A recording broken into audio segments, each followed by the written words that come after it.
So, as most of my friends know, I really love Dungeons & Dragons. I've made so many characters over the years, some I haven't even played, they just sit in my desktop folder, as well as drawing characters for my friends, and doing so has really helped me learn about character design. So I present to you, Randomized D&D characters. I'll come up with a better name for the challenge later, just go with it for right now. Hi, I'm Allie, and this is my channel for ranting about whatever Earth thing I'm hyperfixating on right now. And right now, it's my art block.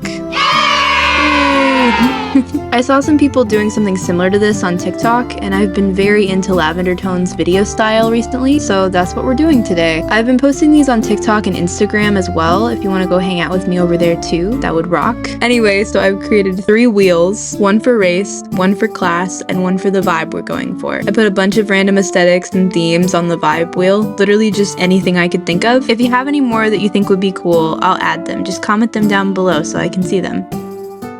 For my first character, I rolled a Cyberpunk fairy bard. So sketching this out, I was like, how do I make a cyberpunk instrument? At first, I was like, obviously I need to do an electric guitar, but I talked myself out of it because I didn't want to draw and shade all of the keys. So I found this sci-fi looking violin and was like, this is literally the coolest thing I've ever seen in my life. Some of the detail while I was sketching kind of got lost in translation while I was rendering, but if I were to redesign this character later on, I'd probably focus more on the really cool violin. I kind of inspired her hair off of Pinup Pixie on TikTok with the like black light glow in the dark half and half haircut. If I were to dye my hair a different color besides the pink hair I've got going on, I would definitely invest in some black light hair. At first when I looked up fairies, a lot of them had green skin, which rocks, but it wasn't what I was going for, so I kind of changed it to a more like light blue color, which made her look more sci-fi. And if you're thinking, Allie, where are her wings? Why are you procrastinating on her wings? Because wings are scary to draw, and honestly, I had no idea how I was gonna pull them off. Maybe she could look like that one fairy from the Tinkerbell books that had no wings, or like Elena from Fairytopia. Y'all are the real ones if you understood that reference. I gave her this star-themed mesh suit, and I was struggling to decide if I wanted it to fit more like utilitarian vibes, or if I wanted to give her like a super flashy fit because she's a bard. Obviously, I ended up on the more flashy side, but I did give her knee pads, so that's some kind of protection, I guess. Anyway, here's the final product. There are a few things I'd change next time, but overall I like her. Would I play her?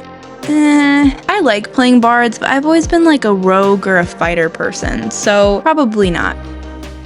For my second character, I landed on a Cottagecore Warlock Githyanki, which is a super interesting combo. I mean, think about it. I was getting really hung up on the fact that Githyanki, as a race canonically, are like warriors and fighters and not really magic users. Like, just look at the Kresh in Baldur's Gate. But then I was like, that's kind of stereotypical. It's not very progressive of me. You shouldn't put Githyanki in one box. So I apologize for my predisposed biases against Githyanki culture. I can't base all my assumptions about Githyanki based on one Kresh. I'm an ally, I swear. Anyway, with that aside, I was having lots of fun drawing my little cottagecore girl, and then I remembered about halfway through that she was supposed to be a warlock and not a Disney princess. So I gave her some darker colors and some green magic. So I guess now instead of cottagecore, it's more like Cottagecore. Oh, brother, this guy stinks! I put this cute flower detailing on her corset to really tie in with the nature theme, and then I gave her a cute little basket so she can pick some weave moss for her potions. And here's the final project. I really like this one. Would I play her?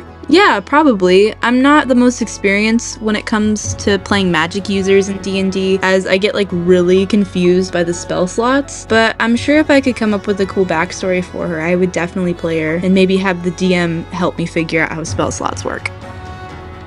For the third one, I got a modern Sorcerer Elf. So this one I worked on while I was on FaceTime with my best friend Haley, which was interrupted by her cat doing this. Obviously, this was really important to stop for. I wasn't sure what kind of vibe I wanted to give her since the theme was just modern, so I thought I'd give her a whimsy goth kind of vibe, or like an eclectic grandma that collects buttons in jars. I gave her this Coraline star cardigan, and I was gonna make the skirt a little bit longer, but it just didn't look modern enough. I gave her sparkly hair. It's like the revamped version of the galaxy hair trend in 2014, and of course I had to give her some docs and a cat. Looking back on it now, I realize I just drew my own cat, but it's not really uncommon for him to make appearances in my artwork. Here's my little Sorcerer Elf. Would I play her? player? Maybe? I'm not a super fan of modern day D&D games. I tried to do one with some friends a while back and like we never finished it. I think it's because the use of like modern day devices like phones and computers kind of took me out of it. But if someone could hook me into a campaign like this, then I might play her. Okay, so for this fourth one, I rolled a Circus Barbarian Dwarf, which when I rolled it, I was like, what? But this one was such a fun challenge, like probably my favorite so far. I kind of didn't really know where I was going with this while I was sketching, but then when I started adding some colors and some different details, I was like, oh yeah, it's all coming together. I gave her some pearls and this cool torn up corset. I thought the stripes really gave it some more dimension, and I love her matching battle axe. So anyway, here's my little clown barbarian. I would definitely play her if I had another campaign that I'm not DMing. Yeah, right. I'm always the DM. They're never gonna replace me. Always the DM, never the player.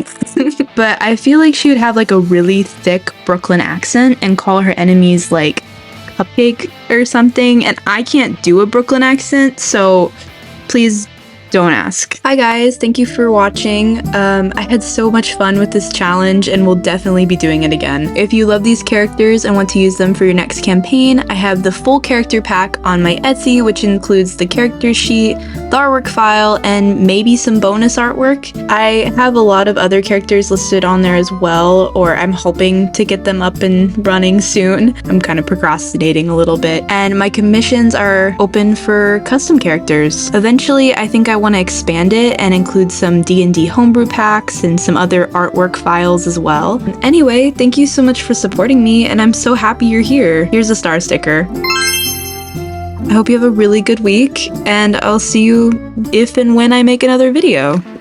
Okay, bye forever.